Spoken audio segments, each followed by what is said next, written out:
Hello everyone, Luzodon here. Today I'm going to introduce you to, once again, the deck I hit Master with this season, Monster Dragon. This season I actually hit Masters a bit late compared to last season. I didn't make it to seasonal. Actually, I hit Master during the seasonal tournament. So yeah, I didn't get to compete, but there we go.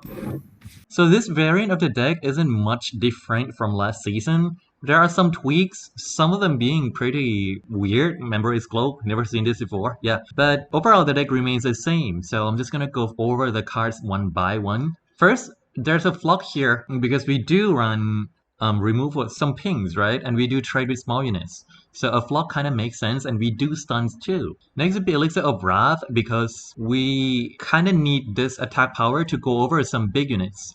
There aren't that many big units after the latest patch in the meta right now, but there are some around like Taric or Poppy that we need to go over, so an Elixir of Wrath would make sense. And this also makes a ton of sense with an Overwhelm Horns too. And the other one off would be Disintegrate, because the card is still very good, despite the meta doesn't really have much big units left. No Ilaoi, no Bard, right? But we still, once again, need to go over some big units.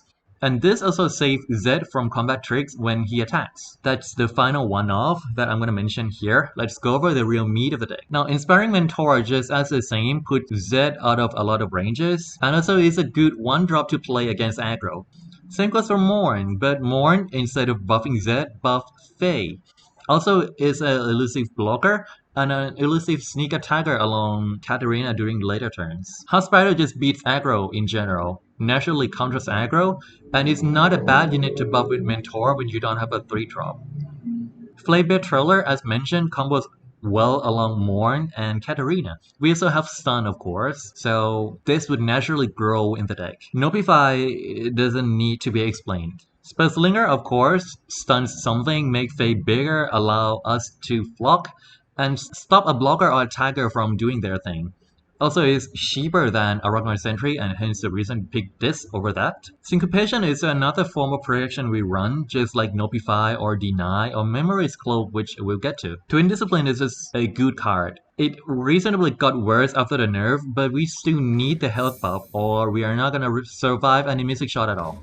Memory's Cloak is a meta choice. Normally I wouldn't pick this, but the current meta has Riptide Sermon, Concerted Strike, Crumble, and the likes. Even Homecoming, right? Memory's Cloak protect against all of that for 3 mana. Might and Kato serve the same purpose, to add Overwhelm to our units. Could be a big Fae, could be Horns of the Dragon, and could be a level 2 Z. Tasty Fae Folk is another meta choice because there actually are lots of pirate aggro, lots of Misfortune TF in the meta right now.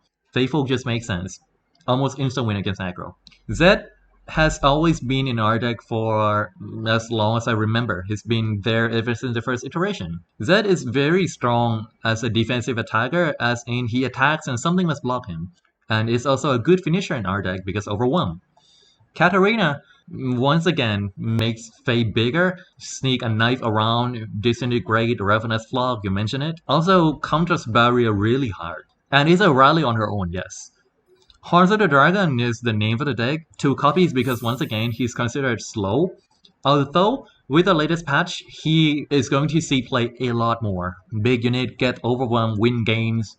I'm gonna put a footage of the final grind to master the season after this, so enjoy. Thank you very much for watching.